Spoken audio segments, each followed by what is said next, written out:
はいどうも、ひまわりマサでございます。さあ今日もですね、楽しくカメラのお話をしていこうと思います。いやー、いよいよ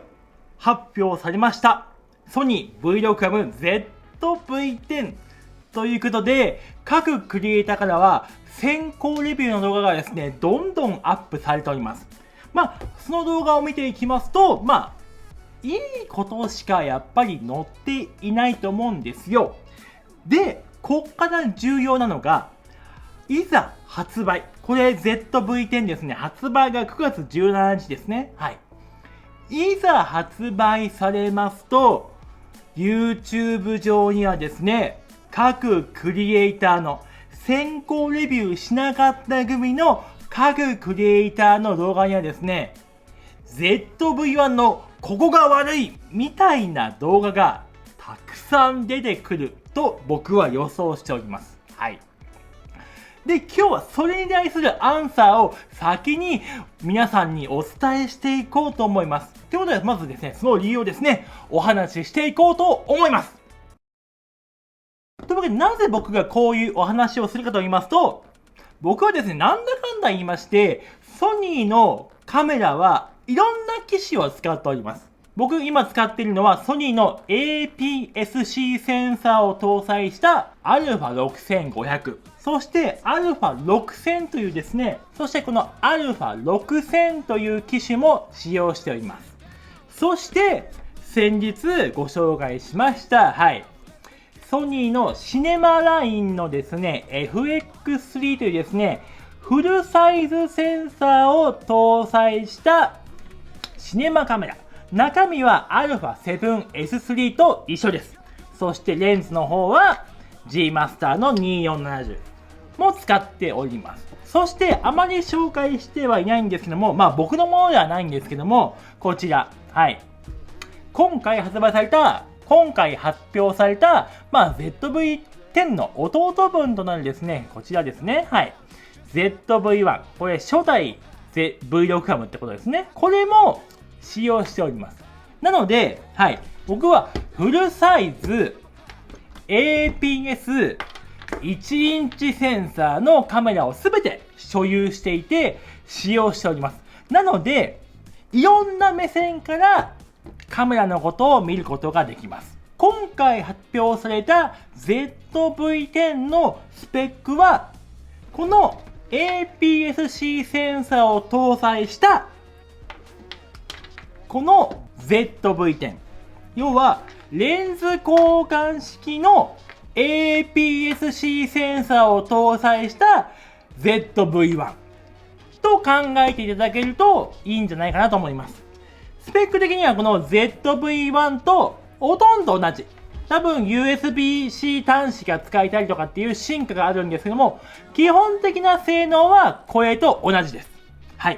それが APS センサーが大きくなってレンズが交換できるということでございます。そうなってくると、特にこの ZV-10 というカメラは見方によっていいか悪いかっていうのがとても分かれるカメラじゃないかなと思っております。何事もそうなんですけども、立場とかによって物の見方って変わると思うんですよ。で、今回重要なのが、多分、ここが悪いというですね、動画を出す方というのは、ほとんどの方が多分 α7S3 とか、こういったフルサイズの結構スペックのかなり高いカメラを使っている方が出すレビューだと思うんですよ。だけど、この発表された ZV-10 というのは、例えばメインカメラとして ZV-1 を使っている方にとっては、めちゃくちゃいいカメラだと思います。この性能が同じなまま、レンズが交換できてセンサーが大きい。こういう面で見るとめちゃくちゃいいカメラだと思います。ただしかし、さっき言ったように、こういったフルサイズの、一番新しい α7S3 とかを使っている方にとっては、とても物足りないカメラになっております。その理由をですね、お話ししていこうと思います。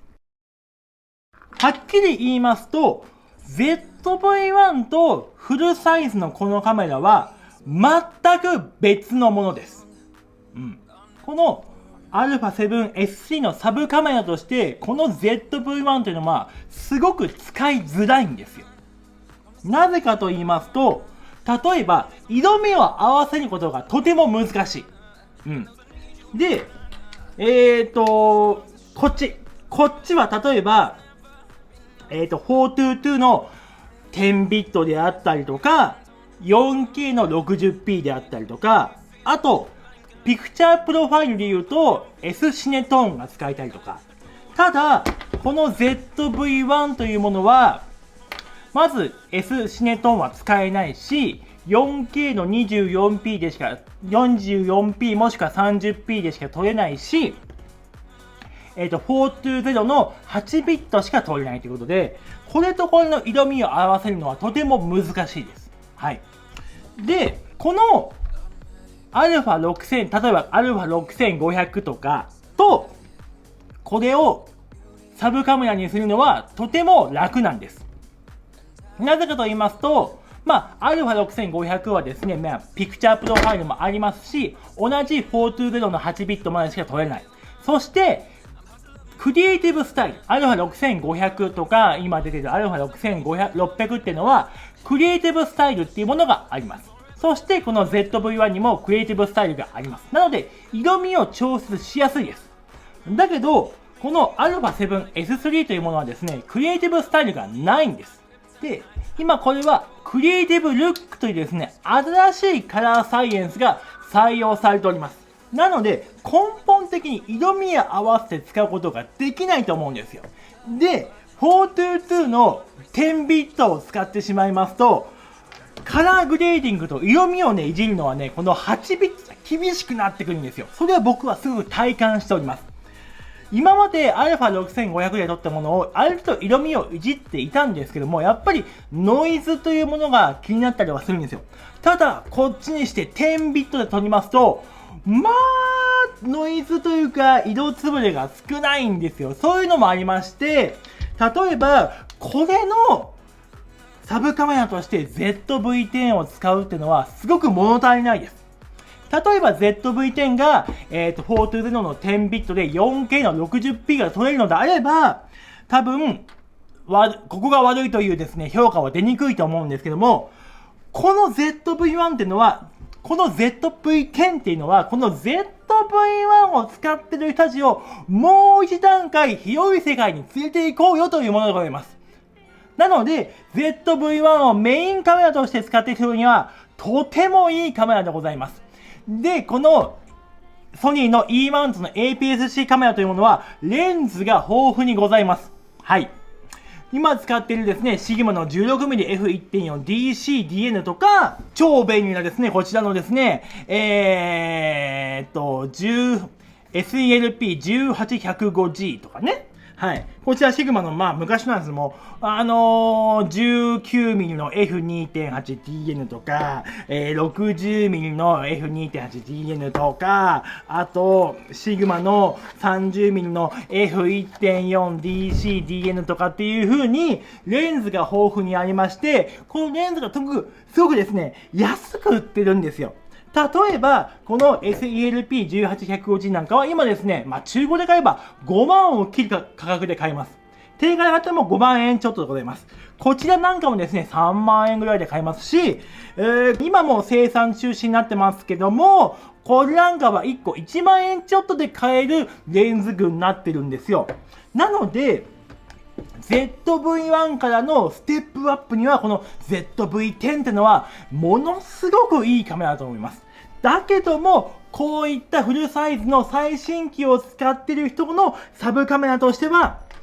ものすごく、物足りないものになると思います。これが現在のスペックで見たものでございますね。そしてこれをいろんな角度から見ていくと、そういうことになってくるんじゃないかなと思っています。なので、ZV-10 のレビュー動画で、ここが悪いというものはですね、見方によって悪いだけでありまして、例えばさっき言ったように、この ZV-1 をメインカメラで使っている人には、とても最高なカメラになるのであろうと僕は予測しております。ということで、これ僕のですね、ZV-10 のここが悪いという動画が出るであろうと予測した上での、アンサー動画となりました。はい、この動画が参考になればですね、皆さん、高評価とチャンネル登録よろしくお願いいたします。それではですね、また次回の動画でお会いいたしましょう。それではまた。